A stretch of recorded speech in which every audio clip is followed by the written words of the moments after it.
नमस्कार। Teachers of Bihar the change makers के द्वारा प्रायोजित सुरक्षित शनिवार मनाएगा टीचर्स ऑफ बिहार कार्यक्रम के पहले एपिसोड में मैं शशिधर उज्ज्वल, सदस्य टीम टीचर्स ऑफ बिहार, सह मास्टर ट्रेनर, मुख्यमंत्री विद्यालय सुरक्षा कार्यक्रम।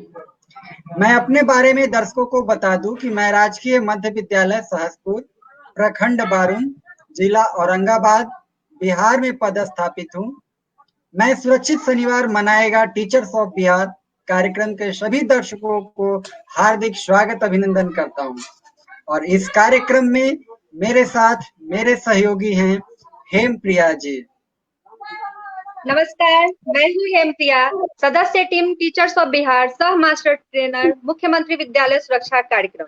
मैं नवसृजित प्राथमिक विद्यालय झजवा, प्रखंड माझा, गोपालगंज में पदस्थापित हूँ। सुरक्षित शनिवार मनाएगा टीचर्स ऑफ बिहार कार्यक्रम में सभी दर्शकों का हार्दिक स्वागत अभिनंदन करती हूँ। दर्शकों, पहले मैं टीचर्स ऑफ बिहार के बारे में बता दूं कि टीचर्स ऑफ बिहार सरकारी विद्यालयों के शिक्षकों का अपना एक प्रोफेशनल लर्निंग कम्युनिटी है, जहां शिक्षक अपनी विभिन्न नवाचारी गतिविधियों तथा शैक्षणिक कार्यक्रमों का आयोजन करती है। साथ ही नए नए आइडियाज को शेयर कर एक दूसरे को प्रेरित भी करते हैं। कोरोना महामारी के समय टीचर्स ऑफ बिहार ने विद्यालय के बच्चों के लिए कई योजनाओं को शुरू किया है, जिसमें ऑनलाइन कक्षाएं और ऑनलाइन त्रैमासिक मूल्यांकन भी शामिल है।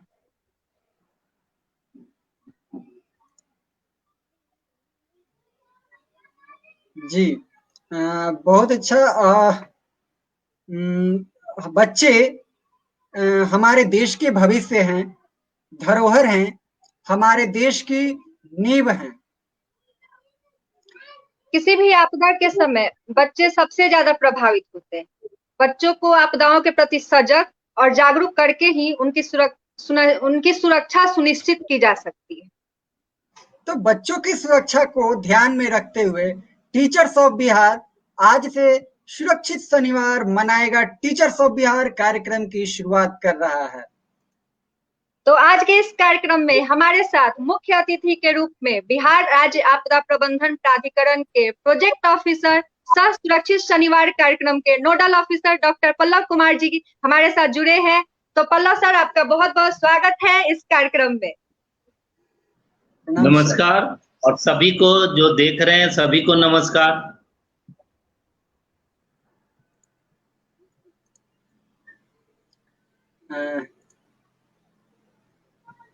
पल्लव सर के बारे में मैं व्यक्तिगत रूप से बता दूं कि पल्लव सर बहुत ही कर्मठ, मृदुभाषी और सौम्य प्रतिभा के धनी हैं। हम दोनों को और हमारे जैसे कई मास्टर ट्रेनर्स को मुख्यमंत्री विद्यालय सुरक्षा कार्यक्रम के ट्रेनिंग के दौरान पल्लव सर से मिलने का अवसर प्राप्त हुआ है। और आप बिहार में आपदा से बचाव व जागरूकता अभियान तथा विद्यालय सुरक्षा कार्यक्रम के लिए मास्टर ट्रेनर्स तथा फोकल शिक्षकों के प्रशिक्षण का कार्य करते रहे हैं। दर्शकों, बिहार एक बहुत आपदा प्रवण राज्य है, या यूं कहें कि बिहार आपदाओं का सुपरमार्केट है। बिहार हमेशा से विभिन्न आपदाओं से ग्रसित रहा है, चाहे वह बाढ़ हो या सुखाड़, भूकंप हो या वज्रपात, सड़क दुर्घटना हो या नौका दुर्घटना, आग लगी की घटना, सर्पदंश, स्वास्थ्य जैसे कई गंभीर मुद्दे बिहार विद्यालय और बच्चों को प्रभावित करते रहे हैं। तो आइए अब हम पल्लव सर से जानेंगे कि विद्यालय सुरक्षा कार्यक्रम क्या है। इस पर सर संक्षेप में हमारे दर्शकों को बताइए। विद्यालय सुरक्षा कार्यक्रम जो है, विद्यालय में पढ़ने वाले बच्चों और उनकी वल्नरेबिलिटी को ध्यान में रख करके बनाया गया है। और यह न सिर्फ बिहार के लिए बल्कि विद्यालय सुरक्षा कार्यक्रम पूरे देश के लिए जरूरी है, देश के सभी विद्यालयों के लिए जरूरी है, चाहे वह सरकारी विद्यालय हो, निजी विद्यालय हो, मदरसा हो या संस्कृत विद्यालय हो, किसी भी प्रकार जहाँ भी बच्चे पढ़ते हैं उन सब के लिए जरूरी है, ताकि बच्चे जिनके पास न तो शारीरिक क्षमता होती है किसी मुसीबत से लड़ने के लिए, और न ही उनके पास पुराना अनुभव होता है किसी आपदा से लड़ने के लिए, उनका कौशल विकास करना बहुत जरूरी है। और संक्षेप में यही विद्यालय सुरक्षा कार्यक्रम है, ताकि उनका कौशल विकास हो सके और जो भी आपदा उनके सामने आए उससे लड़ने के लिए उनके पास संयम और शक्ति दोनों रहे। जी जी सर, मैं ये जानना चाहता हूं कि आपदा से बचाव के लिए विद्यालय और उसमें पढ़ने वाले बच्चों का क्या महत्व है और इसमें शिक्षकों की क्या भूमिका है? सवाल बहुत सही है, क्योंकि अगर हम सिर्फ बिहार राज्य को देखें तो बिहार में लगभग 88,000 सरकारी स्कूल हैं, जो कि कक्षा 1 से 8वीं तक के लिए रजिस्टर्ड है। इसके अतिरिक्त उच्च विद्यालय भी है, और लगभग जो अनुमान के अनुसार है लगभग 40 से 45,000 निजी विद्यालय हैं, 4-5 हजार के करीब मदरसा विद्यालय हैं, 600-700 के करीब संस्कृत विद्यालय हैं, कस्तूरबा गांधी विद्यालय हैं। इस तरह से इन विद्यालयों को अगर मिला दें तो अकेले बिहार में लगभग 1.25 लाख स्कूल के करीब होंगे, जिसमें 3 करोड़ के करीब बच्चे पढ़ते हैं। अब अगर हम यूनाइटेड नेशन के नेशनल पॉलिसी फॉर चिल्ड्रन 2013 को ध्यान में रख करके अगर देखें तो हमारा आंकड़ा यह कहता है कि जो नेशनल पॉलिसी फॉर चिल्ड्रन 2013 है यूएन का, उसके अनुसार यह है कि कोई भी व्यक्ति जो 18 वर्ष से कम उम्र का है वह बच्चा कहलाता है, वह स्टूडेंट होता है। अगर हम वर्ल्ड के सिनारियो में देखें तो ऑलमोस्ट 30% पॉपुलेशन जो है वह 18 वर्ष से कम उम्र का है। लेकिन अगर इंडियन पर्सपेक्टिव में देखें, भारत के संदर्भ में देखें, जैसा कि हमारे माननीय प्रधानमंत्री जी भी कहते हैं, तो लगभग 37% बच्चे हैं 18 साल से कम उम्र के। लेकिन अगर बिहार के संदर्भ में देखें तो हम तो बिल्कुल ही युवा हैं, क्योंकि लगभग 46-47% जो है हमारी जनसंख्या वह 18 वर्ष से कम उम्र का है। और ये सब लोग स्कूल जाते हैं, और इनको पढ़ाते कौन है, इनके डायरेक्ट टच में कौन है, इनको ज्ञान कौन दे रहे हैं, तो वो शिक्षक है। अगर हम देखें तो विद्यालय इंपॉर्टेंट इसलिए हो जाता है कि हमारे इतने सारे बच्चे वहां पढ़ते हैं, और उनको पढ़ाने वाले बताने वाले कौन है, तो वह हमारे शिक्षक हैं। तो इस संदर्भ में हमारा स्कूल इंपॉर्टेंट हो जाता है, हमारे बच्चे इंपॉर्टेंट हो जाते हैं, और हमारे शिक्षक इंपॉर्टेंट होते हैं।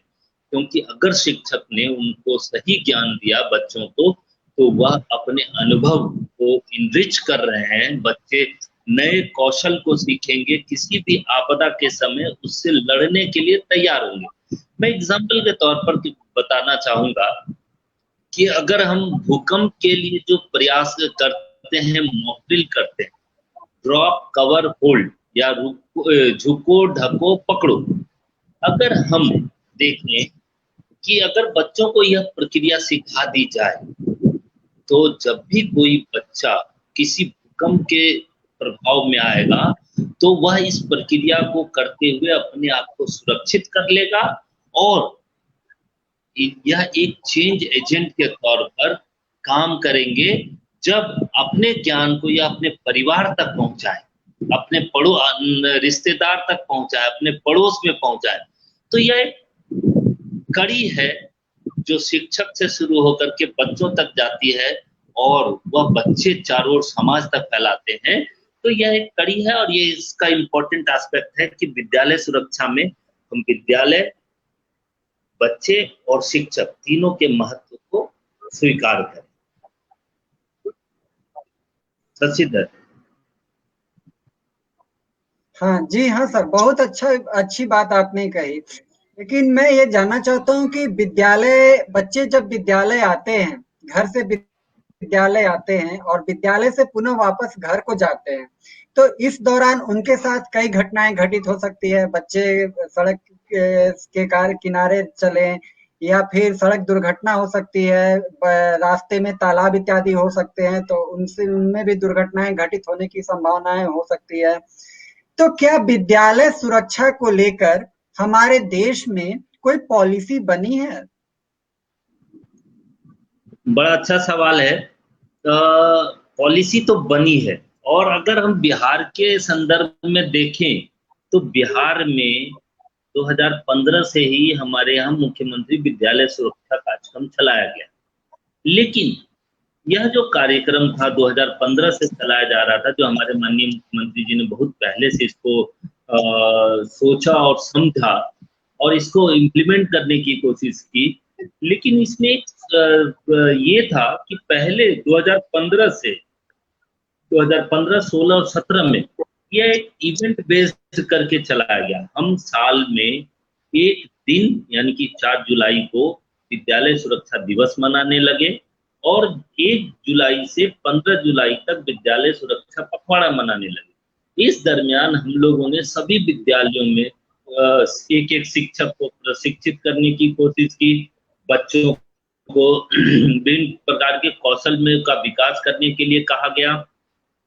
तो यह एक इवेंट बेस्ड हो गया, और बाकी समय में स्कूलों में आपदा से संबंधित कोई कार्यक्रम नहीं होने लगे। और यह हर साल एक तरीके से हम लोग शिक्षक भी और दूसरे लोग भी इसका इंतजार करने लगे कि 1 से 15 जुलाई तक हम एक कार्यक्रम मनाएंगे। लेकिन इस दरमियान क्या हुआ कि 2016 फरवरी में, आप याद कीजिएगा क्रोनोलॉजी क्या है, 2015 में हमारे बिहार में मुख्यमंत्री विद्यालय सुरक्षा कार्यक्रम की शुरुआत हुई। लेकिन 2016 में राष्ट्रीय आपदा प्रबंधन प्राधिकरण जो एनडीए में है, जिनके अध्यक्ष माननीय प्रधानमंत्री जी होते हैं, उस संस्थान के द्वारा एक national school safety policy guidelines बनाई गई और यह उम्मीद किया गया कि इस पॉलिसी गाइडलाइंस के विभिन्न मानकों को पूरे देश भर में लागू किया जाए। लेकिन यह जो है, जैसे और पॉलिसी वगैरह होती है, यह पॉलिसी भी कहीं ठंडे बस्ते में या उतना इम्पोर्टेंस गेन नहीं कर पा रही थी। लेकिन 2017 में 14 अगस्त को माननीय सुप्रीम कोर्ट, सर्वोच्च न्यायालय का एक न्यायाधीश आया, जो कि इस काज में सबसे महत्वपूर्ण माइलस्टोन है, जिसने यह आदेश दिया कि देश के सभी विद्यालय, गौर करने वाली बात है, देश के सभी विद्यालय, चाहे वह सरकारी हो, निजी हो या किसी भी संस्था के द्वारा चलाया जा रहा हो, मतलब जहां भी हमारे बच्चे पढ़ते हैं, उन सभी विद्यालयों में विद्यालय सुरक्षा कार्यक्रम को मैंडेटरी, अति आवश्यक घोषित कर दिया गया। और इसके अंतर्गत यह बात की गई कि जो एनडीएमए के द्वारा नेशनल स्कूल सेफ्टी, बृहत रूप में जो बनी हुई national school safety policy guidelines है, इसको इम्प्लीमेंट किया जाए और अपने अपने राज्यों के अनुसार इसके आधार पर एक एक्शन प्लान बनाया जाए।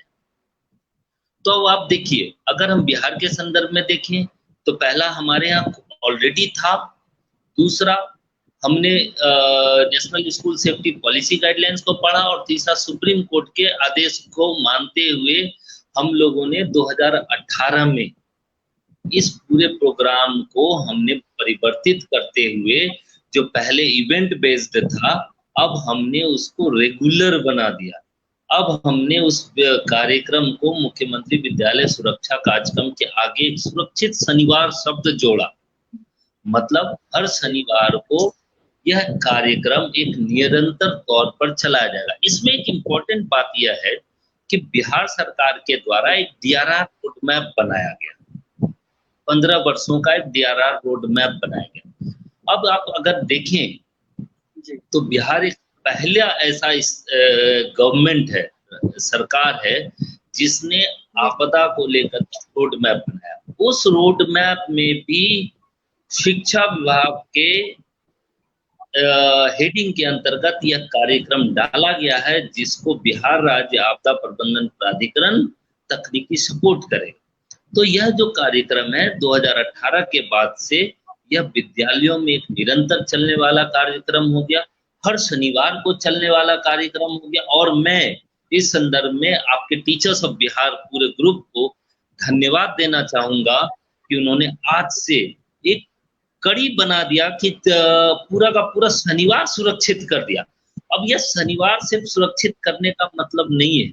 जब आप पूरे शनिवार को सिर्फ और सिर्फ आपदा से बचाव के बारे में जानेंगे, समझेंगे, सुनेंगे, तो निश्चित तौर पर शनिवार के अलावा अन्य दिन में भी इस ज्ञान का इस्तेमाल करेंगे और अपने आप को और अपने आसपास के सभी लोगों को सुरक्षित रखने का प्रयास करेंगे। और इसके लिए मैं टीचर्स ऑफ बिहार के सभी लोगों को धन्यवाद भी देता हूँ। शशिधर जी ये सर अगला बताइए ये बात हमारे दर्शकों को कि मुख्यमंत्री विद्यालय सुरक्षा कार्यक्रम शनिवार उसके अंतर्गत आता है, उसका उद्देश्य क्या है?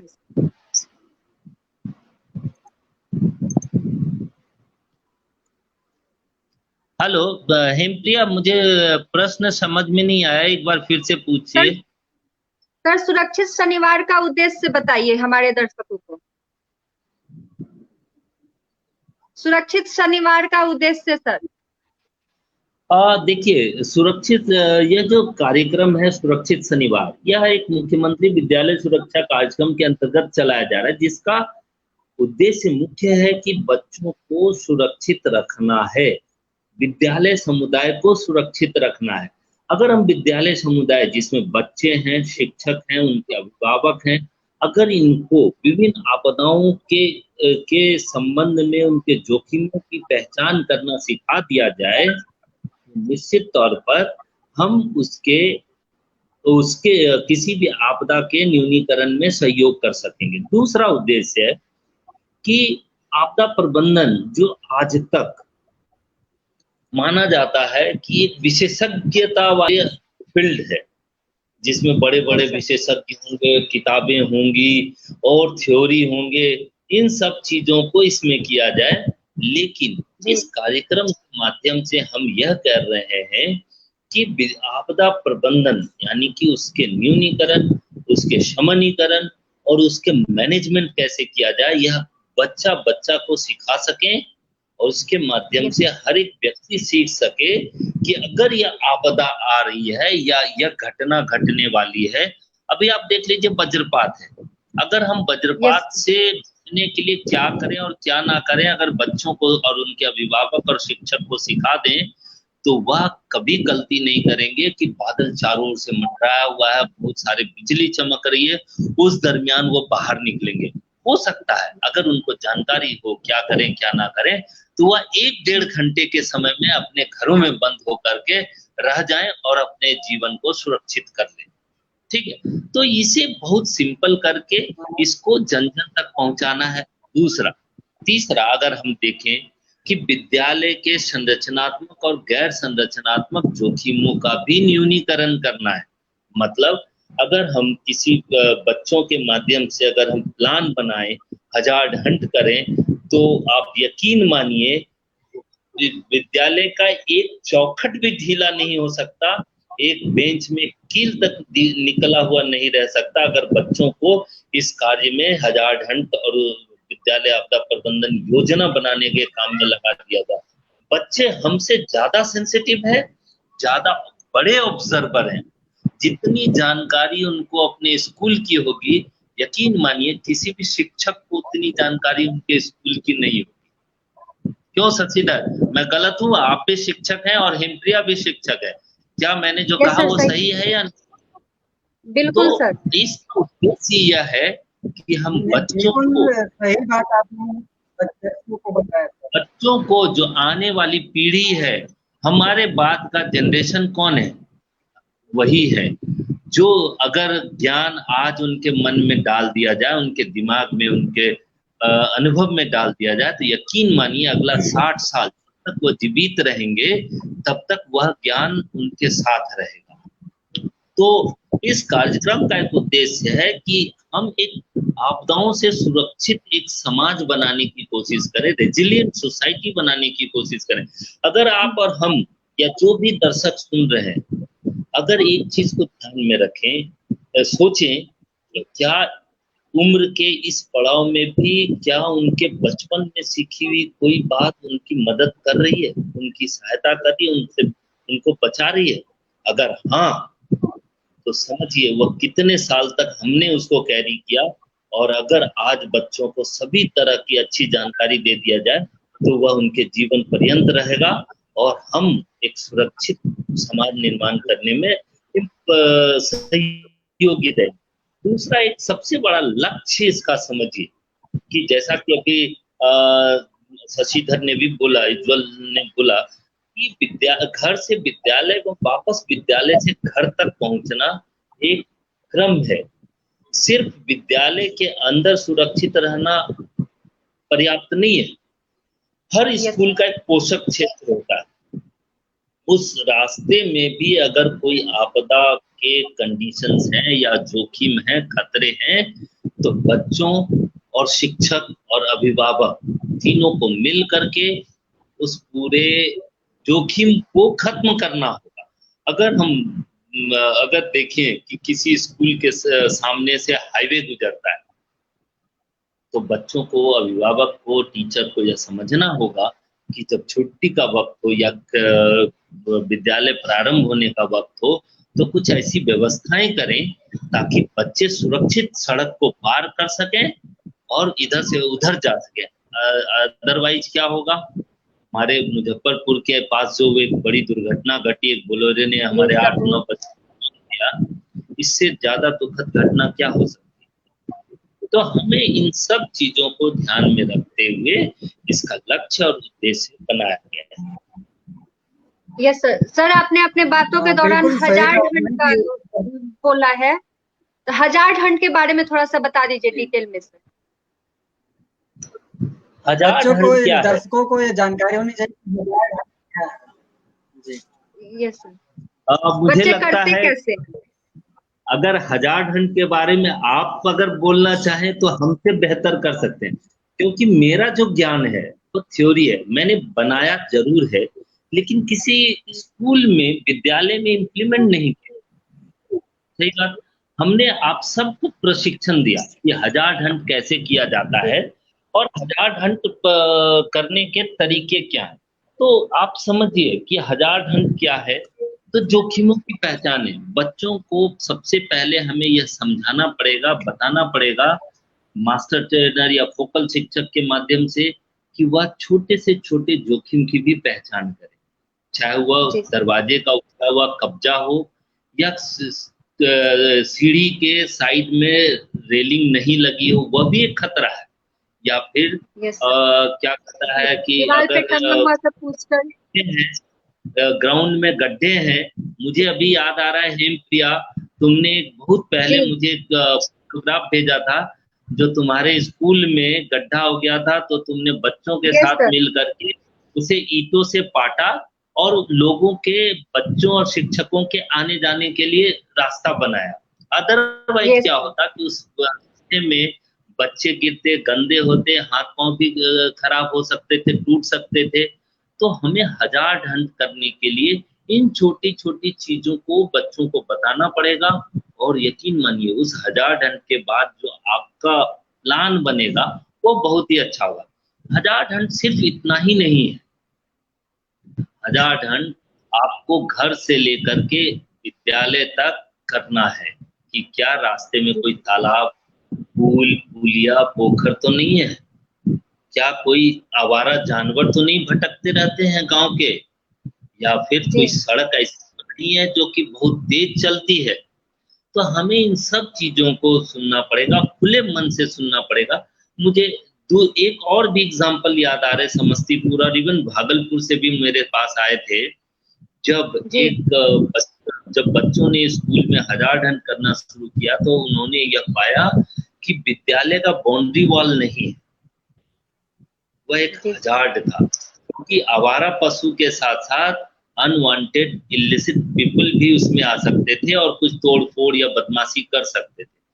तो शिक्षक को जब बच्चों ने बताया तो शिक्षक ने विद्यालय समुदाय और गांव के लोगों से बात किया और उसके आधार पर यह निर्णय लिया गया कि हर घर एक एक बांस देगा या जरूरत पड़े तो अधिक बांस देगा, और शिक्षक, गांव वाले और बच्चे मिल करके उसी बांस से उन्होंने बाउंड्री वॉल बना दिया। तो हजार हंट जो है, हजार हंट, इस आपके बातों से स्पष्ट है कि हजार हंट विद्यालय के लिए काफी आवश्यक है, जिससे बच्चे स्वयं जोखिमों की पहचान कर सकें और अपना एक योजना, विद्यालय के लिए कार्य योजना तैयार करें कि उन्हें किन किन सुरक्षा के लिए किन किन चीजों की आवश्यकता है ना सर? यही बात आप कहना चाह रहे हैं। एक चीज और ध्यान रखने की बात है कि हजार्ड जो होगा या प्लान जो बनेगा, हर विद्यालय का अपना स्पेसिफिक हजार्ड हो सकता है और स्पेसिफिक प्लान बनना चाहिए, उस विद्यालय के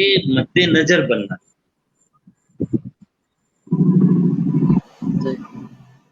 सही बात। आप अभी तक हम लोग जो चर्चा की उसमें 2-4 बातें उभर कर जो सामने आई है, मैं पुनः एक बार सभी दर्शकों को रिपीट कर देता हूँ कि 4 जुलाई को, प्रत्येक वर्ष 4 जुलाई को विद्यालय सुरक्षा दिवस के रूप में मनाया जाता है और प्रति वर्ष 1 से 15 जुलाई विद्यालय सुरक्षा पखवाड़ा मनाया जाता है। विद्यालय सुरक्षा कार्यक्रम जो है पूरे सालों भर प्रत्येक शनिवार को सुरक्षित शनिवार के रूप में मनाया जाता है, जिसमें कि हम बच्चों को आपदाओं के जोखिम और उससे बचाव के बारे में निरंतर बच्चों को बताते रहते हैं। और यह कार्य हमारे मास्टर ट्रेनर के द्वारा और या फोकल शिक्षकों के द्वारा किया जाते रहा है। सर से मैं यह जानना चाहूंगा कि फोकल शिक्षक की इसमें क्या भूमिका है और फोकल शिक्षक का प्रशिक्षण किस प्रकार फोकल शिक्षकों को किस प्रकार प्रशिक्षण प्रदान किया जाता है और इसमें फोकल शिक्षकों की क्या भूमिका है? अगर हम देखें तो जो सबसे महत्वपूर्ण भूमिका है इस पूरे कार्यक्रम की, तो वह फोकल शिक्षक ही है। क्योंकि हम अगर राज्य स्तर पर हैं तो हमने आप जैसे मास्टर ट्रेनर्स को बनाया, यहाँ पर पटना में हमने आपको 3-3 दिन का एक्सटेंसिव प्रशिक्षण दिया। आप लोगों से अपेक्षा की गई कि आप अपने जो यहाँ पर आपने सीखा उसके आधार पर जिलों में और प्रखंड स्तर पर सभी विद्यालयों से एक एक शिक्षक को प्रशिक्षित करें, जिसे हमने फोकल शिक्षक नाम दिया। और इन फोकल शिक्षकों की जिम्मेदारी यह रखी कि अपने विद्यालय में जो भी बच्चे पढ़ते हैं उनकी सुरक्षा और विद्यालय की सुरक्षा और उनके पोषक क्षेत्र की सुरक्षा का दायित्व दिया। अब यह दायित्व जो है, कई शिक्षक ने इसको गंभीरता से लिया और उन्होंने यह सोचा कि इस दायित्व को निभाते निभाते हम समाज को कुछ योगदान करेंगे। तो निश्चित तौर पर उन विद्यालयों में यह कार्यक्रम बहुत सफल चल रहा है। लेकिन तो फोकल शिक्षक का सबसे महत्वपूर्ण काम यह है कि वह उन्हें विद्यालय में बच्चों को, खासकर जो बाल प्रेरक हैं, उनको बताना है कि अगले शनिवार या हर शनिवार को क्या क्या कार्यक्रम होने। इस संदर्भ में इस कार्यक्रम के अंतर्गत हम लोगों ने एक वार्षिक सारणी भी बनाई। वार्षिक सारणी जो कि मंथ के किस महीने के किस शनिवार को कौन सा कार्यक्रम किया जाएगा, यह हमने उसमें लिख दिया। अब यह जो है यह बहुत साइंटिफिकली बनाया गया कि मौसम आधारित आपदाओं को इसके अंतर्गत डाला गया। जैसे अभी बरसात का समय है तो हमने बाढ़, वज्रपात और ये सब चीजें डाला। तो इस तरीके से हमने उनको यह दिया कि आप उस सारणी के अनुसार अपने स्कूल में बच्चों को जो आपने सीखा है, जो आपको दी गई किताबों में लिखा गया है, उसको सरल तरीके से बच्चों को बताएं, बाल प्रेरक को बताएं और बाल प्रेरक के माध्यम से विद्यालय के बाकी बच्चों तक उस मैसेज को डालें ताकि पूरा का पूरा विद्यालय समुदाय उससे हो सके। तो इस संदर्भ में बिल्कुल सही कहा सर आपने। ऐसा वर्ग दशम में, एक मिनट से वर्ग दशम में भी हमने देखा है कि आपदा के बारे में बच्चे एक अलग से पाठ्य पुस्तक और एक अलग अध्याय ही होती है। तो प्रारंभिक कक्षाओं के लिए भी क्या इसकी आवश्यकता आपको लगती है? क्या प्रारंभिक कक्षाओं में भी ये अलग से एक पाठ्य पुस्तक होना चाहिए? मुझे लगता है नहीं होना चाहिए। अगर शिक्षक थोड़ा सा सेंसिटिव हो जाए तो यह जो है इस कार्यक्रम का एक घटक भी है। मैं आपको, अगर आप जानना चाहें तो मैं आपको बताऊं कि इस कार्यक्रम में हमने कुछ कंपोनेंट्स बनाए, जिसका एक कंपोनेंट है समावेशी शिक्षा। मतलब कि ऑलरेडी हमारे पाठ्य पुस्तक में विभिन्न आपदाओं से संबंधित उसमें मुद्दे हैं। आवश्यकता है कि उसको पहचाने और जो शिक्षक उस पाठ को पढ़ा रहे हैं, उस पाठ को पढ़ाते पढ़ाते उस पाठ में जो भी आपदा की चर्चा की गई है उसके संबंध में जानकारी और उससे बचाव के तरीकों के बारे में बताएं। अगर शशिधर और हेमप्रिया, अगर मुझे नहीं पता अभी आपके पास किताब है या नहीं है, तो हर फोकल शिक्षक को एक दो किताबें दी गई, पीली कलर की किताब, पीली रंग की किताब और लाल रंग की किताब। हाँ, बिल्कुल। अगर हम लाल किताब का पृष्ठ संख्या 19 देखें तो उससे टेबल बना हुआ है कक्षा 2 से लेकर के कक्षा 8 तक के हर, और वो मैंने नहीं बनाया, वो आप ही सब शिक्षकों ने मिल करके बनाया है। तो अगर हम उसको देखें और उसके अनुसार हम बच्चों को उस पाठ को पढ़ाने के साथ साथ आपदा के संबंध में 4 बातें बता दें, तो मुझे नहीं लगता कि किसी भी किताब की जरूरत पड़ेगी टॉपिक की। और एक इंटरेस्टिंग बात जो मैं मतलब डायरेक्टली तो बाय प्रोफेशन तो शिक्षक नहीं हूँ, लेकिन मैंने काफी दिन तक पढ़ाया है, तो मुझे एक चीज पता है कि जो पाठ्य पुस्तक है बच्चे उसको कम सीखते हैं। अगर पाठ्य पुस्तक के अतिरिक्त अगर ज्ञान उनको दिया जाए तो बच्चे ज्यादा अच्छे से उसको सीखते हैं और उसका ज्यादा एक्साइटमेंट बना रहता है। बिल्कुल। तो ये मेरा अपना मानना है कि कोई आवश्यकता नहीं है। आवाज डिस्टर्ब हो रही है। नहीं, ठीक है।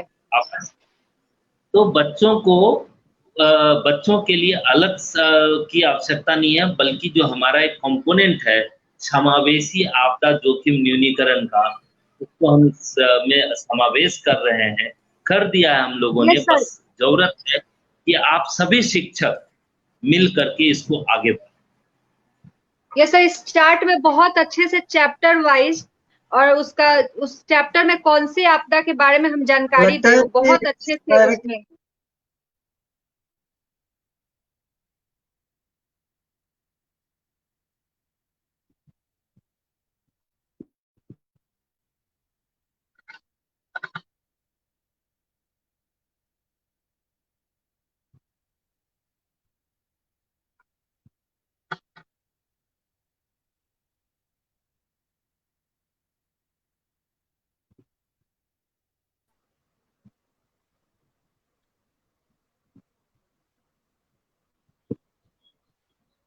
बताओ हेमप्रिया, बता दो कोई किताब का लाइन। ये सर जैसे कि 5वीं क्लास के हिंदी में सर एक चैप्टर है टिपटिपुआ, उसमें पूरी बारिश के बारे में है।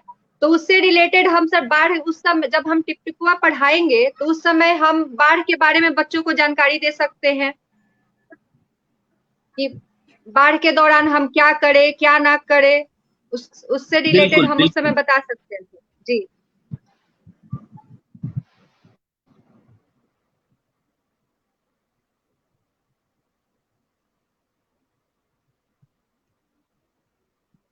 Yes sir. आपका और कोई सवाल है तो पूछिए, मैं कोशिश करूंगा आप लोगों का कोई सवाल है तो। जी इसमें सर, बहुत इसमें मैं एक चीज आपने बहुत ही अच्छा बोलिए। बात कहा कि यदि बच्चों को हम उसके पाठ्य पुस्तक से जोड़ दे इन सारे तथ्यों को, आपदा के हर एक बिंदुओं को, तो हम सहज रूप में बच्चों तक को यह समझा पाएंगे कि हमें आपदा के समय किन बातों का ख्याल रखना चाहिए। उदाहरण के लिए यदि हम वर्ग 6 का विज्ञान की पुस्तक लेते हैं, तो उसमें पहला और दूसरा चैप्टर है भोजन कहाँ से आता है और भोजन में क्या-क्या चीजें होते हैं। तो इस दौरान हम स्वास्थ्य संबंधी अच्छी आदतों का अगर हम जिक्र कर दें, या फिर विज्ञान वर्ग 8 में एक दूसरा अध्याय है तड़ित और चालक, तो उस समय यदि हम पढ़ाते समय भूकंप और वज्रपात की भी चर्चा कर दें, तो हमारे लिए ये फायदेमंद होगा। अभी मैं आपसे सर ये जानना चाहूंगा कि बिहार में इतने सारे कोशिशों के बावजूद बिहार में अभी हाल ही में लगभग 150 लोगों ने वज्रपात के कारण मृत्यु की घटना घटित हुई है। तो क्या आपको लगता है कि अभी इसमें और भी कुछ प्रयास करने की आवश्यकता है, या और भी कुछ नए चीजें पहल करने की आवश्यकता है? हम लोगों तक ये जागरूकता संदेश कैसे पहुंचा सकते हैं? वज्रपात की घटनाओं से लगभग अभी 150 लोगों की मृत्यु हुई है। तो वज्रपात हमारे लिए बरसात के दिनों में काफी एक अहम मुद्दा बन जाता है, बच्चों को इससे बचाने के लिए, लोगों को इससे बचाने के लिए। तो हम जानना चाहेंगे कि आप बताएं लोगों को कि वज्रपात क्या है और इसे इससे कैसे हम बच सकते हैं।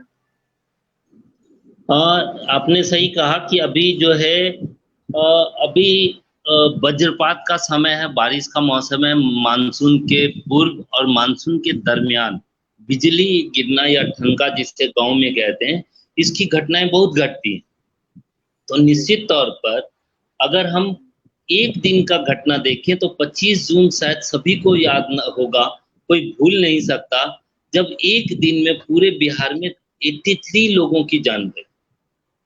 यस और सर। अभी तक इस मानसून में 300 से ज्यादा लोगों की हमारे बिहार में जान जा चुकी है।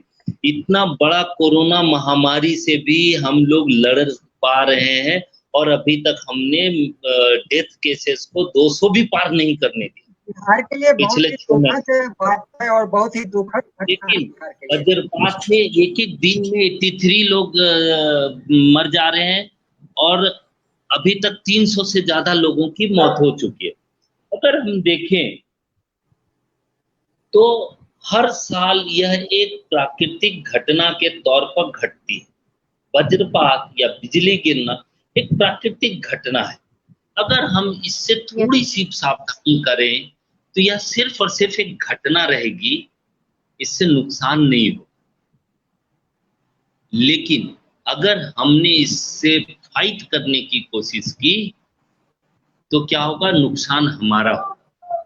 और यह ऐसी घटना है जो कि बहुत ही कम समय के लिए होती है। अगर शुरू होती है तो 1 से 1.5 घंटे या मैक्सिमम 2 घंटे में समाप्त हो जाएगा। आपको उससे ज्यादा सामान्यता नहीं रहता है।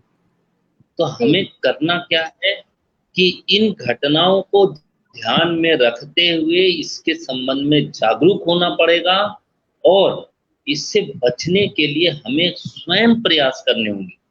जैसे कि अगर हम गांव में देखते हैं कि यह चीजें हैं होने वाली हैं, तो हम उस 1-1.5 घंटा या 2 घंटा तक हम लोग उससे बच जाएंगे। दूसरा एक चीज है कि हम लोग को इस एक घटना से बचने के लिए जागरूकता बहुत ही आवश्यक है।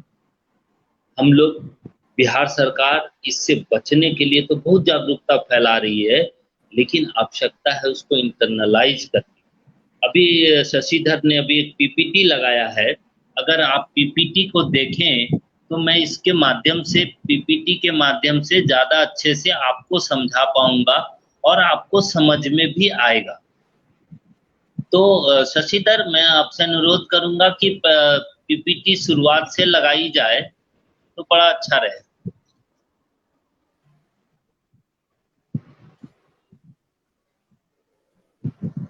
यस सर, ये वज्रपात है और बादलों के अंदर बिजली का चमकना, यही वज्रपात कहलाता है। ये शुरू से ही है सर। देखिए इससे अगर हम यहाँ आप देख सकते हैं कि आप इसको लीजिए जरा, पीछे स्लाइड में जाइए, तीसरे नंबर स्लाइड में अगर आप जाएं, वज्रपात या ठनका, हाँ यहां से रहने दीजिए। अगर आप देखें, आप चित्र में देख रहे हैं एक लाइटनिंग है, मतलब एक बिजली, और यह पिक्चर बहुत कम कैमरा में कोई कैद कर सकता है, लेकिन आंखों से कोई भी ऐसा व्यक्ति नहीं होगा जो इन चीजों को नहीं देखा। अगर हम इस चित्र में देखें तो बिजली बादल से नीचे जमीन की ओर आ रही है, एक जी सर। जी ठनका के तौर पर। तो यह जो है बिजली गिरना, इसको कहते हैं वज्रपात या ठनका। इससे अगले स्लाइड में अगर आप जाएं शशिधर, तो इसमें देखिए, नहीं नहीं, इससे पीछे वाले में, इससे पीछे वाले में, हाँ अगर इस पिक्चर को देखें तो इस पिक्चर नहीं, इसके बाद वाले में, हाँ इस पिक्चर को आप देखें तो ये दूसरे प्रकार की आकृति है। इसमें बिजली नीचे नहीं गिर रहा, बल्कि बादल आपस में एक दूसरे की ओर बिजली का आदान प्रदान कर रहे हैं। इससे नुकसान नहीं है, यह आपस में बादलों की गड़गड़ाहट होने का कारण है, और यह एक दूसरे को धनात्मक और ऋणात्मक के आधार पर एक दूसरे की ओर इंटरैक्ट और करते हैं। लेकिन जो इससे पूर्व का था चित्र, वह बिजली सीधा बादल की तरफ से धरती पर गिरती है, जिससे हमारा नुकसान होता है। अब हम अगले स्लाइड में जाएंगे।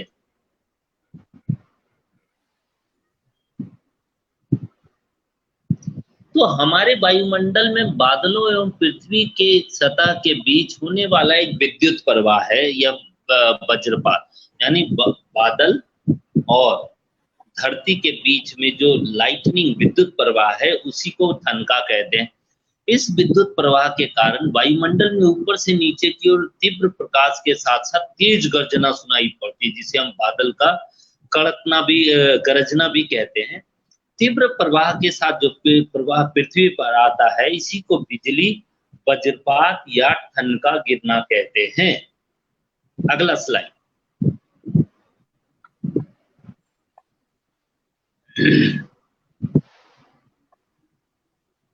अगले स्लाइड में पीछे जाएं।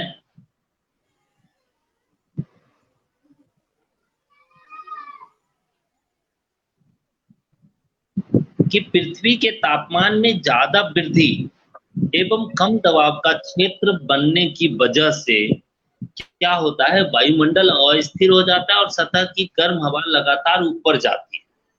अगर इससे उज्जवल, इससे पहले 2 स्लाइड हाँ, और होंगे। नहीं है सर, बस यही इसके बाद ये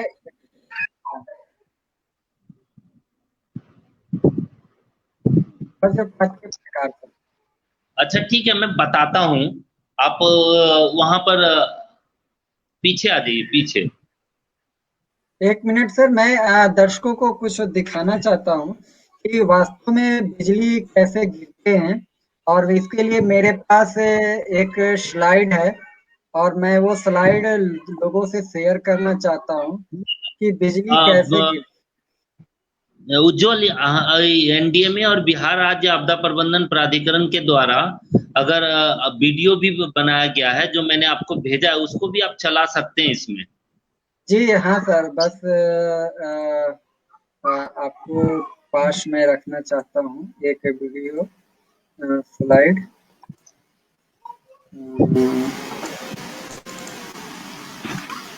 इसमें आप देख सकते हैं कि बिजली कैसे गिरती है।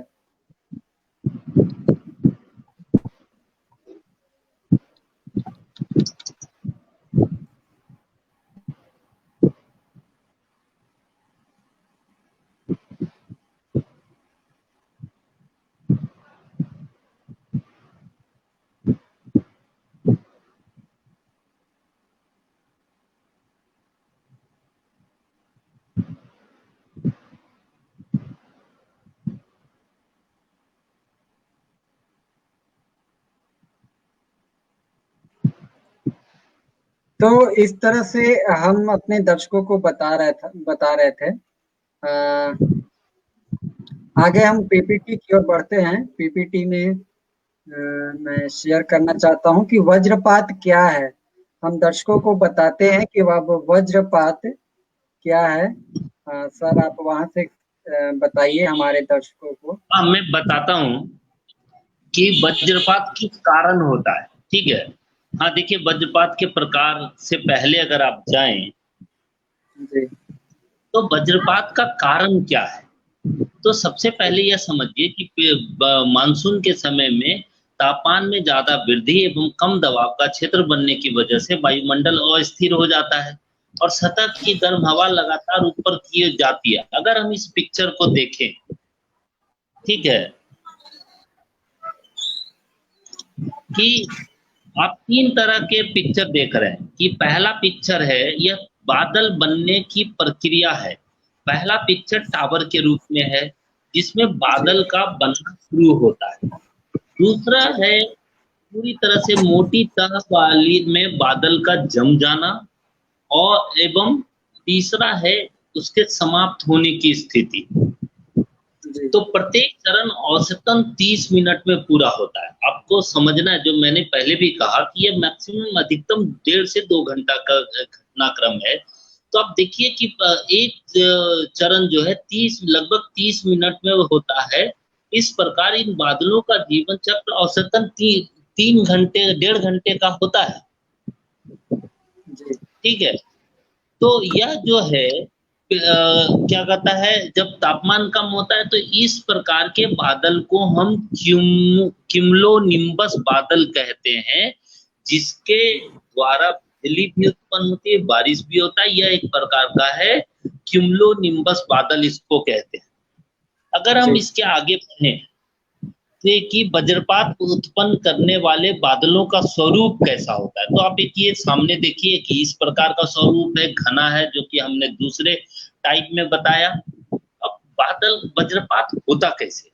बादल जब पृथ्वी के करीब आते हैं तो पृथ्वी के ऋणात्मक कणों को विकर्षित कर देते हैं। निगेटिव जो रेज है ना, उसको विकर्षित कर पृथ्वी की सतह धनात्मक बना देते हैं।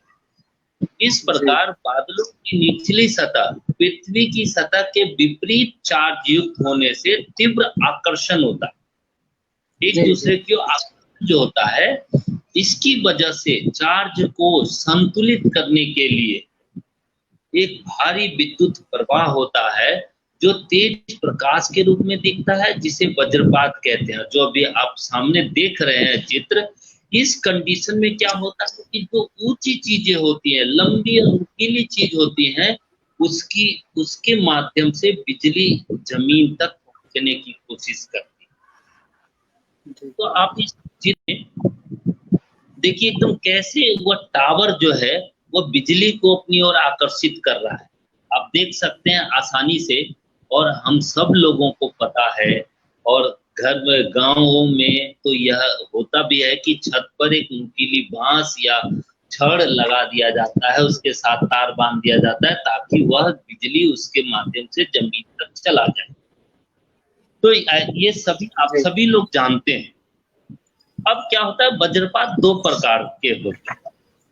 या बादलों से बादलों में होने वाले वज्रपात हैं, जो चित्र में मैंने पहले भी आपको दिखाया बताया, और दूसरा बादलों से पृथ्वी पर होने वाले वज्रपात।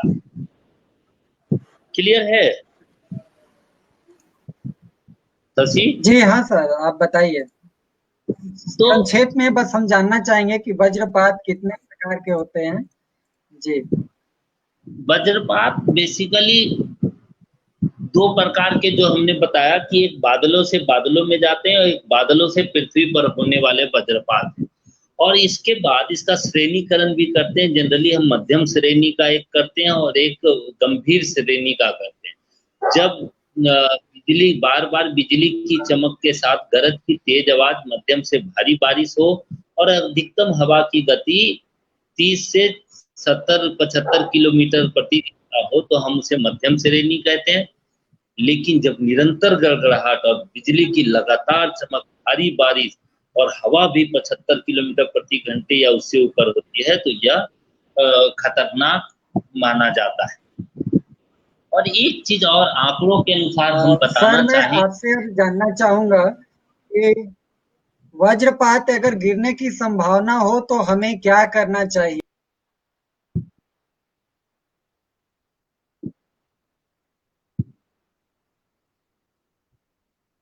हेलो,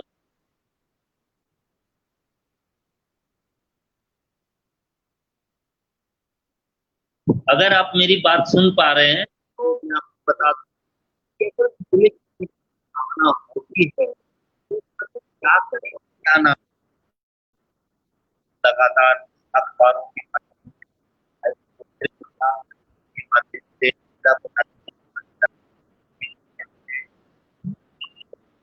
करते रहते हैं। तो आप सब लोग हम प्रिया,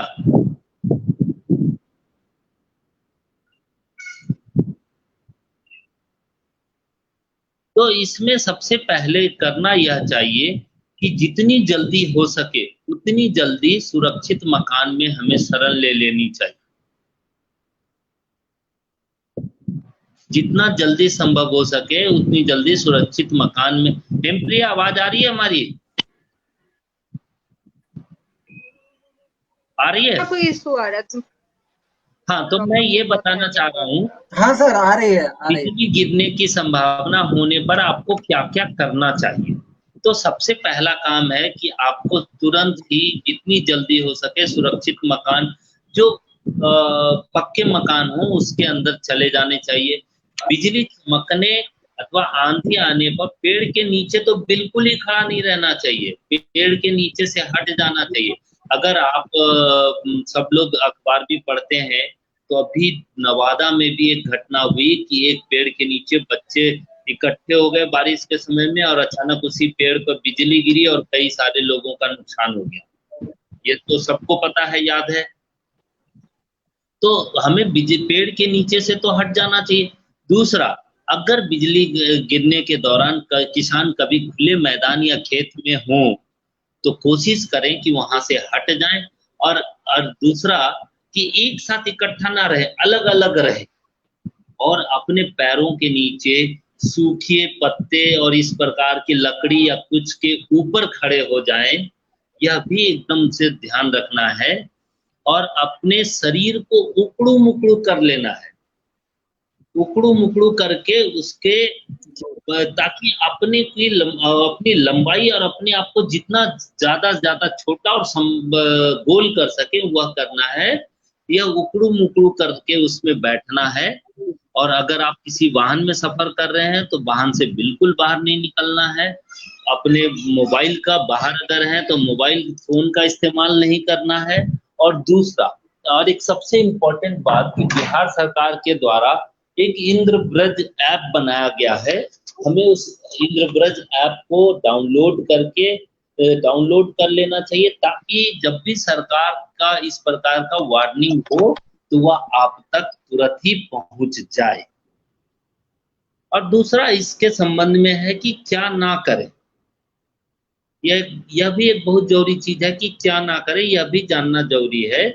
तो सबसे पहले किसी भी बिजली, टेलीफोन या मोबाइल के टावर के नजदीक ना जाएं और ना ही उसका कोई सहारा लें। छत पर तो बिल्कुल ही ना जाएं। बिजली के घर में बिजली के उपकरणों का प्रयोग बंद कर दें, स्विच काट दें क्योंकि उससे भी बिजली आने की संभावना रहती है। पानी भरे खेतों में ना जाएं, पानी भरे, अभी आप जो शशिधर उज्ज्वल ने वीडियो दिखाया कुछ सेकेंड्स का, उसमें पानी में जो बिजली गिरा तो उससे क्या नुकसान हो सकता है उसकी थी झलक थी। छाते जिसमें लोहे की डंडी लगे हो उसको तो बिल्कुल ही इस्तेमाल ना करें। समूह में नहीं रहना चाहिए, अलग अलग हो जाना चाहिए और खिड़की दरवाजे के पास नहीं जाना चाहिए और जमीन में, खुले में जमीन में कदापि ना लेटे। तो इस संबंध में मैं शशिधर से अनुरोध करूंगा कि आपके पास 2 वीडियो भी हमने भेजे हैं, उस 2 वीडियो को आप चला दीजिए ताकि लोगों को पता चले कि उस समय क्या करना चाहिए। जी हाँ सर, अभी मैं आपको एक वीडियो दिखाता हूँ।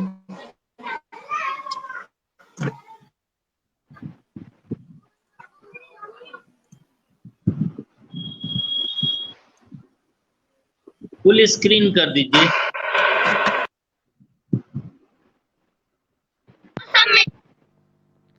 बच्चा पार्टी की का गुरु बने गा रहे हो। श्यामलाल चाचा ने पेड़ की शरण ली, घायल हो जाओगे पेड़ पर गिरी अगर बिजली। नहीं तो सर छुपाने की जगह ना मिले तो क्या करे।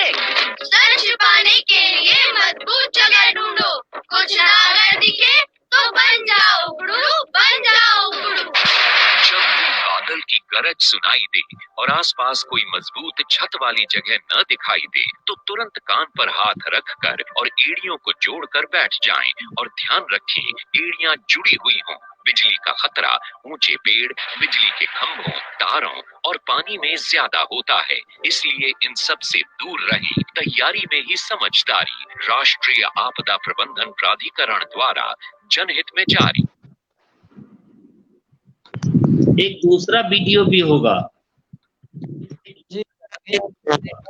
एक और वीडियो मैं अपने दर्शकों को दिखाना चाहता हूँ। एक और भी है मेरे पास, मैं उसे अपने दर्शकों को दिखा दूं।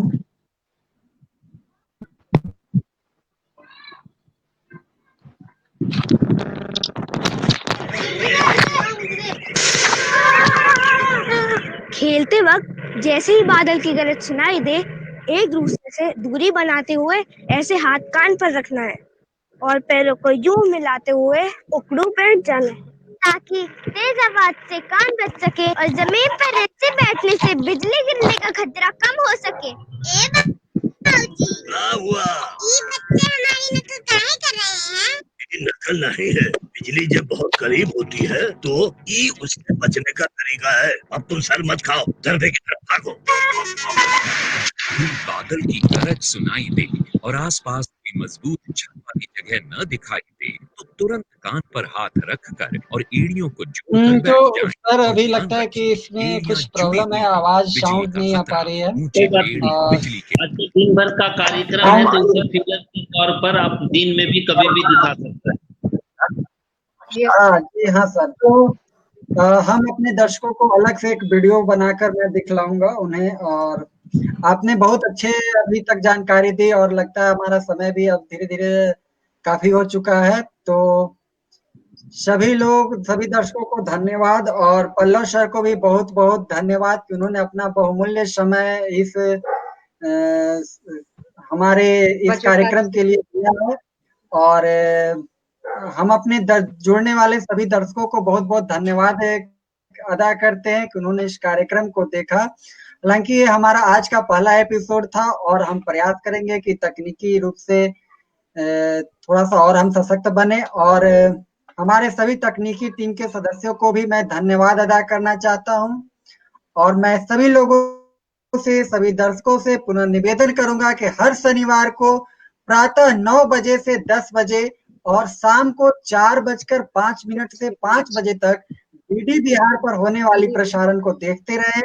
और हमारे टीचर्स ऑफ बिहार पर भी प्रत्येक शनिवार को सुरक्षित शनिवार मनाएगा टीचर्स ऑफ बिहार कार्यक्रम को देखना। सभी लोगों को, सभी दर्शकों को एक बार फिर से नमस्कार, शुक्रिया। हमारे इस कार्यक्रम में आने के लिए पल्लव सर को पुनः एक बार धन्यवाद कि आपने हमारे लिए बहुत धन्यवाद। चलिए, धन्यवाद आप सबको कि आपने हमें बुलाया और बोलने का मौका दिया। तो जो हमने बोला है, उम्मीद करता हूं कि हमारे शिक्षक बंधुगण उसे सीखेंगे और उसे आत्मसात करेंगे। सभी को नमस्कार, सुरक्षित रहें, स्वस्थ रहें। धन्यवाद सर, नमस्कार।